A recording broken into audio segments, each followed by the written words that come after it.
बिस्मिल्लाहिर्रहमानिर्रहीम अस्सलामु अलैकुम। वेलकम टू देसी इंग्लिश फिटनेस यूट्यूब चैनल। उम्मीद करता हूँ कि सब खैरियत से होंगे। तो गाइज़ आज की वीडियो में हम बात करेंगे ज़कात हिस्स के ऊपर। ज़कात हिस्स का मसला बहुत ज़्यादा है, बहुत ज़्यादा लोगों को ज़कात हिस्स का मसला है। मेरे पास जो व्हाट्सएप पे लोग रब्ता करते हैं उनमें तकरीबन 70-80% लोग ऐसे होते हैं, 70 से 80% लोग जो ज़कात हिस्स का शिकार हैं। उनको सिर्फ ज़कात हिस्स का मसला है। उसके बाद अगर मिसाल के तौर पर ज़कात हिस्स का वो इलाज करते हैं, उसके बाद में पता चलेगा यानी कि उनको क्या और मसला है, टाइमिंग वगैरह का मसला है कि नहीं है। लेकिन जो रब्ता मेरे साथ करते हैं पहली बात उनकी यही होती है कि ज़कात हिस्स का हमें बहुत ज़्यादा मसला है।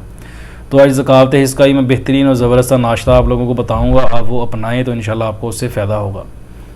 ज़कात हिस्स का मसला जो है इसकी बहुत सारे रीज़न है। सबसे मेन रीज़न तो यही है कि गर्मियों का मौसम चल रहा है, हम गर्म चीज़ें इस्तेमाल करते हैं, नान समोसे वगैरह या बाहर की कोई भी चीज़ हम ऐसी इस्तेमाल करते हैं चिकनाहट वाली जो हमें नुकसान देती है। तो ऊपर से आगे ईद आने वाली है, तो इस वीडियो का एक बनाने का मकसद ये भी है कि आगे ईद आने वाली है। बकरा ईद पे हम गोश्त का बहुत ज़्यादा इस्तेमाल करते हैं, बकरे का गोश्त, भैंस का, गाय का या किसी भी चीज़ का गोश्त जो है वो हम जानवर, बड़े जानवर का, छोटे जानवर का गोश्त जो है बहुत ज़्यादा इस्तेमाल कर लेते हैं। तो गोश्त जो है जिनको ज़कात हिस्स का मसला है उन लोगों को चाहिए कि वो बिल्कुल गोश्त का इस्तेमाल ना करें।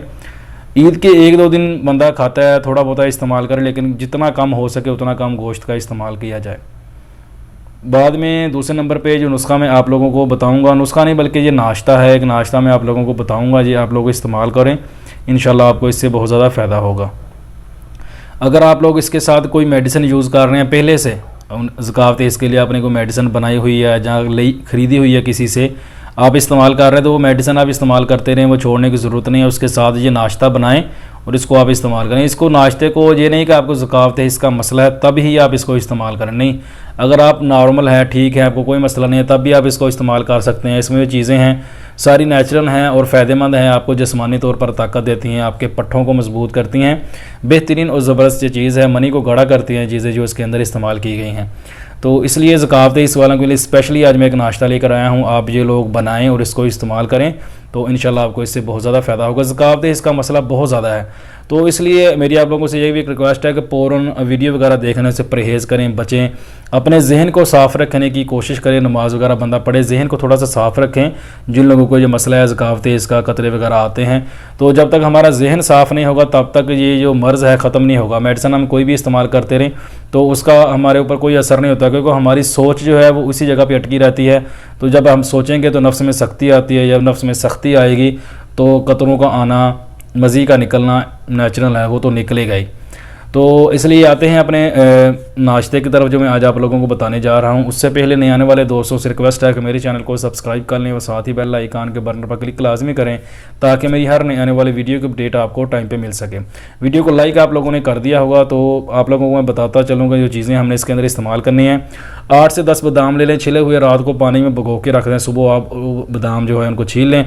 8 से 10 बादाम हो, एक नॉर्मल टुकड़ा आप सेब के मुरब्बे का ले लें और एक नॉर्मल टुकड़ा जो है आप गाजर का जो मुरब्बा है उसका ले लें और एक नॉर्मल टुकड़ा जो है आप आंवले का जो मुरब्बा है उसका ले लें। इन तीनों के टुकड़े जो हैं सेम ही ले लें, यानी कि अगर एक साइज़ का आपने टुकड़ा जो लिया बाकी भी उतनी मकदार के आप टुकड़े लेके और इसके अंदर आपने डालना है मक्खन।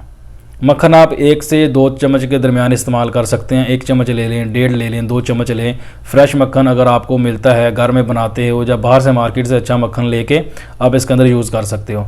करना आप लोगों ने क्या है कि बादाम जो है इनको पहले कूट लेना है अच्छे से, उसके बाद इसके अंदर आपने मुरब्बा एक एक करके डालते जाना है और उनको कूटते जाना है, क्योंकि ये ग्राइंड करने वाली चीज़ नहीं है। इसके अंदर हम लिक्विड चीज़ कोई नहीं डालेंगे, ना दूध वगैरह, दही वगैरह, ऐसा कुछ चीज़ नहीं डालेंगे इसके अंदर, तो इसलिए आपको इसको कूटना पड़ेगा। तो इसको आप अच्छे से कूट लें। कूटने के बाद इसके अंदर जो है मक्खन को डालें, मक्खन को डाल के अच्छे से मिक्स कर लें। इसके अंदर मिक्स करने के बाद मीठा डालने की ज़रूरत नहीं पड़ेगी, क्योंकि मुरब्बे जो हैं वो ऑलरेडी मीठे होते हैं, तो इसलिए आपको मीठा करने की ज़रूरत नहीं पड़ेगी। इसको आप सुबह नाश्ते के टाइम, यानी कि नाश्ते से पहले आधा घंटा 1 घंटा पहले जी आप खाएँ। इसके बाद आप नाश्ता 1 घंटे बाद, आधे घंटे बाद नाश्ता जो अपना नॉर्मल नाश्ता जो होता है रूटीन का वो आप कर सकते हो।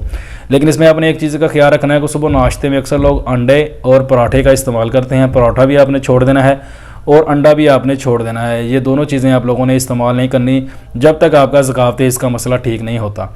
ये दोनों चीज़ें ही आप लोगों के लिए नुकसानदेह हैं। नाश्ते में आपने ये चीज़ें इस्तेमाल नहीं करनी। नाश्ते में सुबह पहले खाली पेट ये चीज़ें इस्तेमाल करें, जो नाश्ता मैंने आपको बताया है ये बना के खाएं, और उसके बाद आप नॉर्मल नाश्ता अपना जो आप खाते हो वो बाद में 1 घंटे बाद, आधे घंटे बाद आप वो लोग इस्तेमाल कर सकते हो। तो ये ज़कात इसके लिए परफेक्ट और बेहतरीन चीज़ है। ज़कात इसको ठीक करती है, जरियान को, एहतलाम को ये ठीक करती है। बेहतरीन और ज़बरदस्त चीज़ है, इसको एक बार ट्राई ज़रूर करें, इंशाल्लाह आपको इससे बहुत ज़्यादा फ़ायदा होगा। तो वीडियो पसंद आए तो लाइक करें, दोस्तों के साथ शेयर करें, दुआ में याद रखिएगा। मिलते हैं किसी ऐसी ही नई वीडियो में, तब तक के लिए अल्लाह हाफिज़।